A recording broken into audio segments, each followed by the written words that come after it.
ہونا, اپنے انداز سے جو ہے وہ اتحاد کی کوشش نہ کرنا.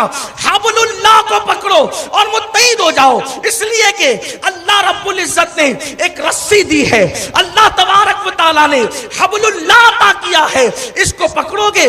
ظاہر سی بات ہے ایک رسی کو جتنے لوگ پکڑیں گے آپ کو کسی کو ملانے کی ضرورت نہیں ہے, رسی تھما دو دنیا خود بخود متحد ہو جائے گی. تو اللہ فرماتا ہے تم سب متحد ہو جاؤ.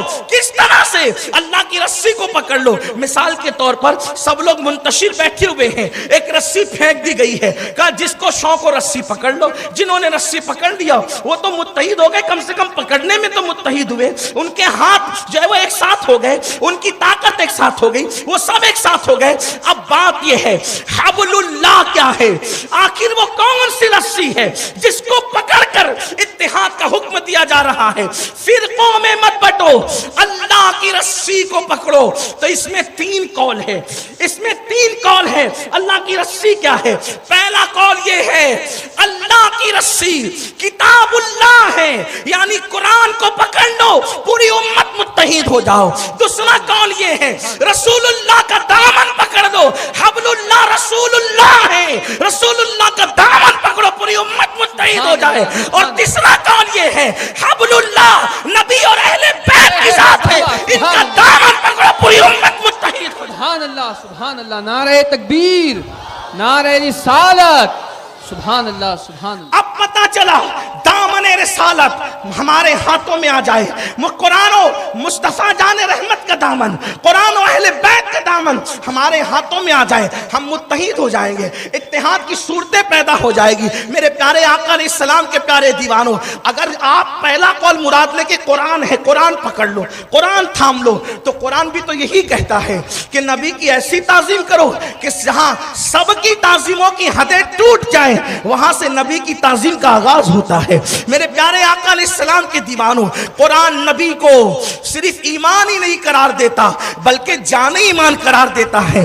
اللہ کی سرتابہ قدم شان ہے یہ, انسان نہیں, انسان وہ انسان ہے یہ. قرآن تو ایمان بتاتا ہے انہیں, ایمان یہ کہتا ہے میری جان ہے یہ. مسلمانوں کی سب سے بڑی قوت عشق رسول ہے, محبت رسول ہے, تعظیم رسول ہے. اب پتہ چلا محور کا نام مصطفیٰ جان رحمت ہے, مرکز کا نام مصطفیٰ جان رحمت ہے. حضور کا دامن پکڑو پوری امت متحد ہو جائے. میرے آقا صلی اللہ علیہ وسلم کے دیوانوں, دراصل سب سے بڑا المیہ یہ ہے کہ آج ہر بندہ یہ کہہ رہا ہے میرے مولانا کی بات مانو. میں کہتا ہوں ابھی میرا مولانا چھوڑ دو, ابھی یہ کہو میرے مولا کی بات مانو, میرے مولا کی بات مانو, میرے مولا کی بات مانو.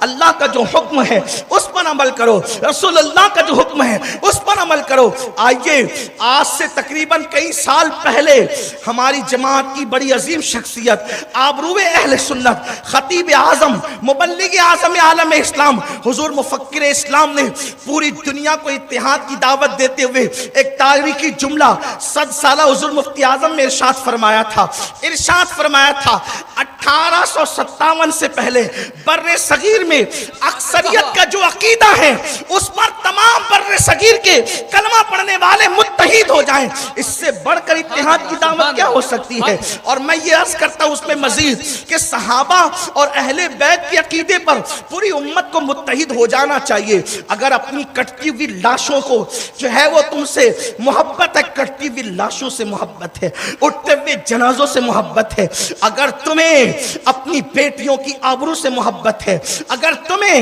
معصوم بچوں کی جانوں سے محبت ہے, اگر تمہیں اپنی مساجد اور خانقاہوں سے محبت ہے, آؤ صحابہ اور اہل بیت کے عقیدے پہ متحد ہو جاؤ. کیونکہ یہ نظریہ ہے ہمارا, جن کے عقیدے کی تائید قرآن نے کی ہے اس عقیدے پہ متحد ہونے میں کیا جاتا ہے.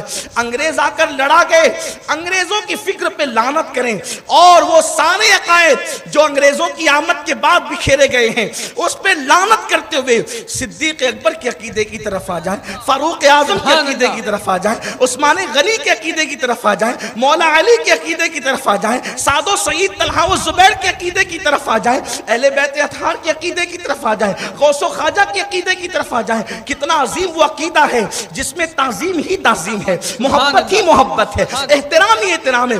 آپ کہیں گے کہ آخر اتحاد امت کے لیے رسول اللہ کی تعظیم کو قرآن نے کیوں شرط قرار دیا ہے اور آپ اس کو شرط کیوں قرار دے رہے ہیں؟ میں اس لیے یہ بات کر رہا ہوں کہ جو قوم کلمہ پڑھانے والے رسول سے محبت نہیں کر سکتی وہ قوم کسی سے محبت نہیں کر سکتی۔